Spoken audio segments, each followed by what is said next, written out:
providing for native species, established forests are known to provide buffers and protection against many invasive species.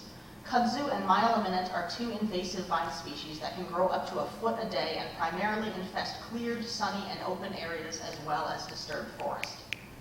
Mechanical methods of destruction are expensive and ineffective, and it's much more likely that the area would be managed and maintained through herbicide use. I request that the department recall arguments made on behalf of the water supply and the residents and the effects that herbicide and insecticide use would have on what is one of our few remaining clean water sources. I'm almost done, I'm sorry. I'm summarizing here. In addition to environmental concerns, I have humanitarian concerns. This is a lot of trouble and possible damage done to the land and people downriver of the site, to what amounts to little to no benefit for the actual people of the region. The entire solar farm is for the benefit of people many miles away. I fail to see how this project will provide any lasting benefit to this county or the residents of. In addition, this land is of great cultural significance to the Piscataway people. This country has an extensive history of doing wrong to the many Native American peoples, extending into the modern day. I ask that effort to be made not to inflict more harm onto people who have been harmed too much already.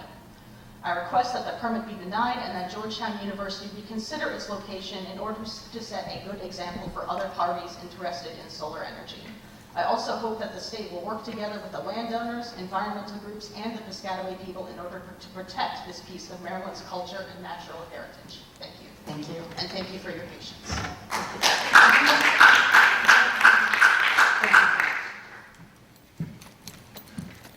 Kate McGowan.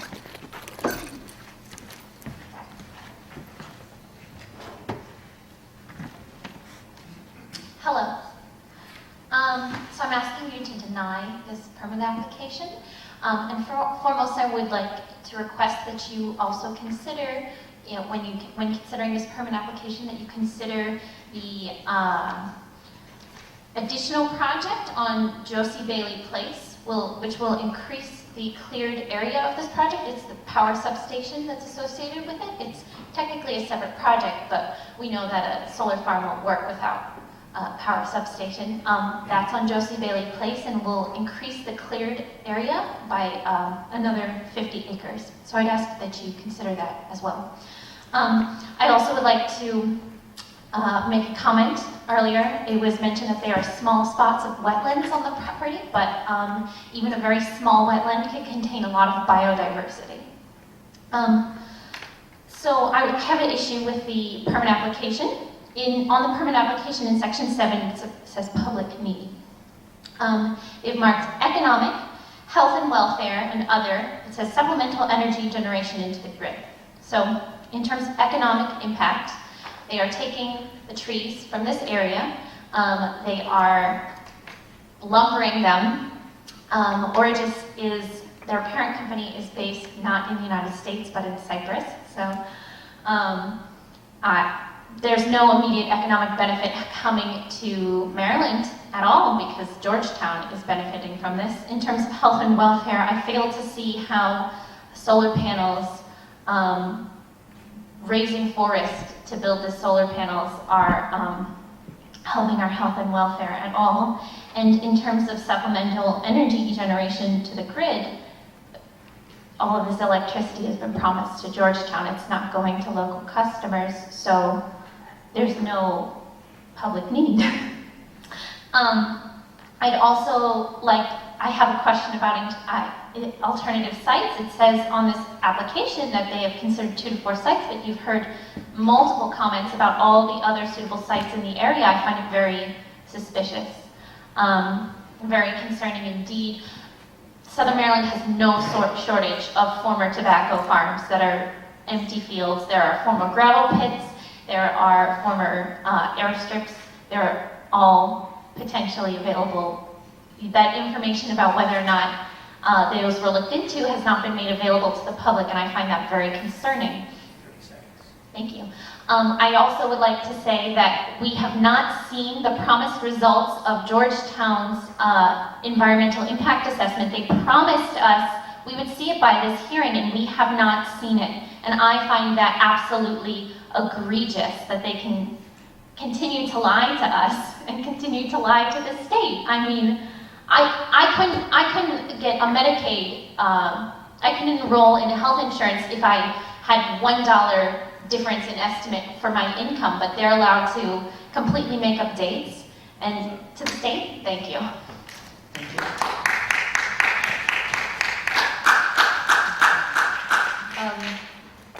Gabrielle Tace. And then Dave Turbush and Evan Thorne.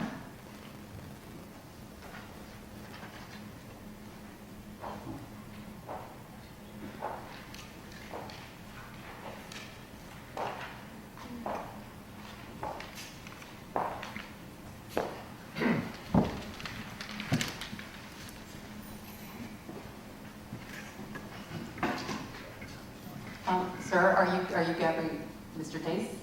Yeah. My first name is Jerry, J-E-R-R-Y. Okay.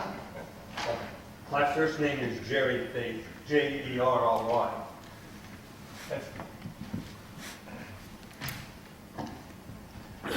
F-E-I-T-H. I'm against destroying 250 acres for solar panels for Georgetown Hospital. I'm against solar panels and solar roofs. It is a scam. They sell you solar roofs for $30,000, have you pay $300 a month for 20 years to save $50 on your electric bill. Renewable Energy's goal, including windmills, is to increase your electric bill so you can't afford electricity. Clean fossil fuel and nuclear energy, especially since our President Donald John Trump has enabled America to be self-sufficient in energy, is the best for the average person's electric bill. His tax cut legislation has enabled our electric bills to decrease. Those wealthy Washington, D.C. organizations don't care about our quality of life, like Al Gore living in a residence that uses an insurmountable amount of energy, while he wants us not to be able to afford air conditioning and heat. Send them back to Washington, D.C. and leave Charles County alone. The Greens dream of a zero-emissions world without coal, oil, or natural gas. They need to think about what they're wishing for. First, there would be no mass production of steel without coke, from coking coal to remove oxygen from iron ore. Coal saved the forests from this fate. We could produce gold and silver without using mineral hydrocarbons, and with ingenuity, we could probably produce unrefined copper, lead, and tin, and alloys like brass and bronze. But making large quantities of nuclear fuels, cement, aluminum, refined metals, plastics, nylon, synthetics, petrochemicals, and poly pipes would be impossible. Making wind turbines and solar panels would also be impossible without fossil fuels. Solar panels and batteries need high purity ingredients. Every machine on Earth needs hydrocarbons. Modern life cannot be supported by a pre-coal oil economy without reliable electricity and diesel-powered farm machinery and transport trucks. Cities are unsustainable in Greentopia. 90% of us people will need to go. Thank you. Thank you. Would you like to leave your comments with us? Yes.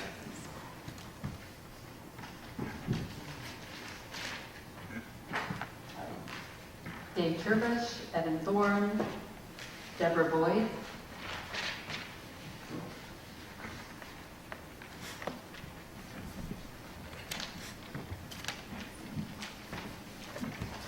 Hi, my name is Dave Turbush. My family's been farming our place in Charles County for over 150 years. We support the solar project because we support renewable energy. Also, the solar panels will keep tract housing from being built there, which would be bad for the environment and bad for everybody down here.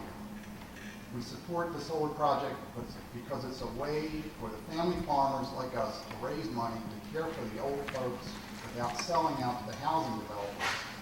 Lastly, even if the solar project does not go through, the owners of this place may simply log it anyway, which is their right whether any of us like it or not. But with the solar panels, we get something good in return, renewable energy. Thank you. We support the project. Thank you.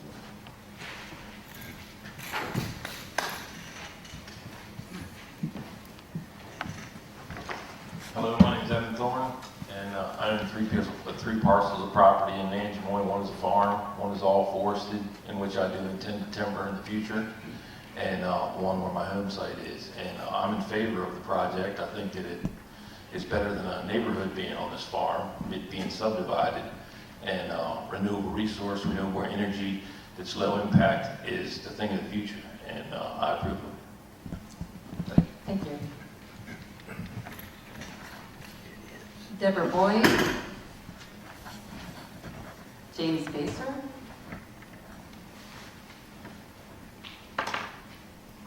Ms. Boyd. My name is Deborah Boyd. I was born and raised in Nanjemoy, Maryland. I currently own several large parcels of land that are wooded and farmland. I currently work for the state of Maryland as a licensed environmental health specialist. I believe the benefit of producing clean, renewable power outweighs the temporary impact of cutting these trees needed for this project. I understand that there will be green space under and around the solar panels. This core space will prevent any rainwater runoff from the site. According to the newspaper reports, on half of the parcel containing the solar farm, about 250 acres will stay preserved as woodland. This is better than clear-cutting the whole parcel for a housing development. Remember that the state of Maryland just passed a bill stating 50% of the energy must come from renewable by 2030. If individuals are against these solar projects, the state will never make the 50% by 2030. Thank you for considering my support for this project.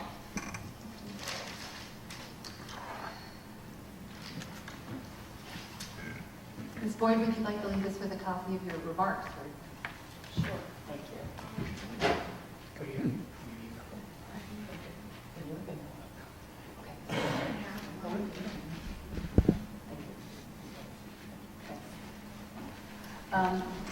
James Baser, looks like B-A-S-C-E-R from Hebron, Maryland. Denise Guattaro. And Ann Starr.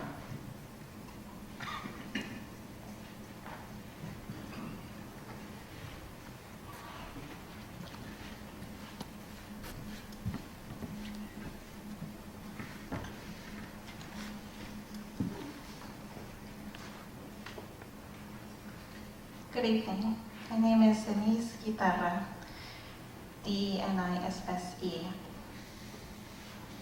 For 122 years, Audubon Naturalist Society has helped residents in the DC region enjoy, learn, and protect nature. We believe in the urgency of fighting climate change, including by building renewable energy everywhere it is appropriate, but we also have a biodiversity crisis. Solar energy should not come at the expense of one of our most valuable forest habitats. Instead, it should be built closer to towns on every rooftop, parking garage, old industrial site, and landfill, to name a few much better options. There are four main reasons why NDE should not grant Orge's thick wetlands permit. The proposed project will permanently destroy the habitat of 6 at-risk bird species and 1 federally endangered mussel species, the dwarf wedge mussel. The proposed project will permanently degrade the water quality of 2 Tier 2 streams, the highest water quality standard in Maryland.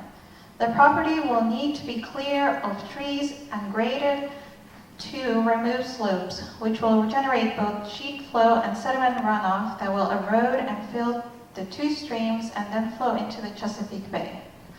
The proposed project site is part of the ancestral homeland of the Piscataway tribe. None of the developers have consulted the members of the Piscataway tribe about the project and the destruction of their sacred land. Furthermore, this site could be of archaeological significance for the Piscataway tribe as well. Georgetown University contracted the services of the Eastern Research Group to conduct a third-party assessment of the environmental impacts of the project. Originally, the report was going to be released mid-April 2019, allowing the public to see an independent assessment of the environmental resources at risk of loss. Today, the second hearing was scheduled to allow the public to review this report before testifying again. As of today, the report has not been released, making it premature to move forward and permitting. I just want to mention that there are 6 at-risk bird species, and 2 of them are actually listed under the IUCN Red List of Endangered Species as near threatened. Those are the wood thrush and the eastern poorwill. Due to climate change, the wood thrush population has decreased already by 59%, and the protonary warblers by 34%. Due to the environmental social impacts of the proposed solar project would have on wildlife and its people, ANS believes MDE should not approve the wetlands permit to MD1 Solar Origins Energy. Thank you. Thank you.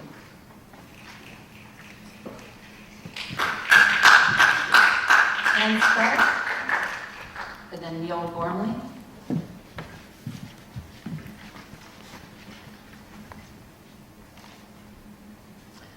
Hi, my name is Ann Stark. I am a resident of